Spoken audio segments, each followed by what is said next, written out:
Hello. Hello, আসসালামু আলাইকুম মজিদ ভাই। ওয়ালাইকুম আসসালাম। কি খবর সালমা?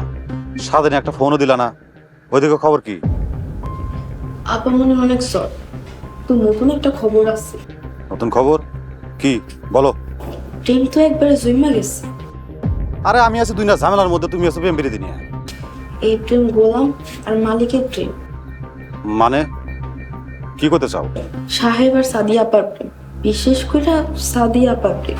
ওনারে দেখলেই বোঝা যায় উনি সাহেবের প্রেমে একবারে অন্ধ। সালমা, কথাবার্তা সাবধানে কইও। যা কইতেছো ঠিক কইতেছো তো? মজিদ ভাই, আমি একবারে নিশ্চিত, আইজ হোক নাইলে কাল হোক, এই প্রেম একদিন গভীর প্রেমের রূপ নেবে। ওই গোলামের বাস্তার দুনিয়াতে থাকার সময় শেষ, সময় খুবই কম। সালমা, তুমি প্রস্তুত থাকো। আমি প্রস্তুত আছি, খালি আমার মায়ের 10,000 টাকা পাঠাই দিয়ে। ওই দিন না তোমার 10,000 টাকা দিলাম? এই সপ্তাহে আবার দেয়, খুব দরকার, পরে বাকি টাকা একটা রেখা দিয়ে। ঠিক আছে, আমি পাঠাই দিতেছি। Thank you.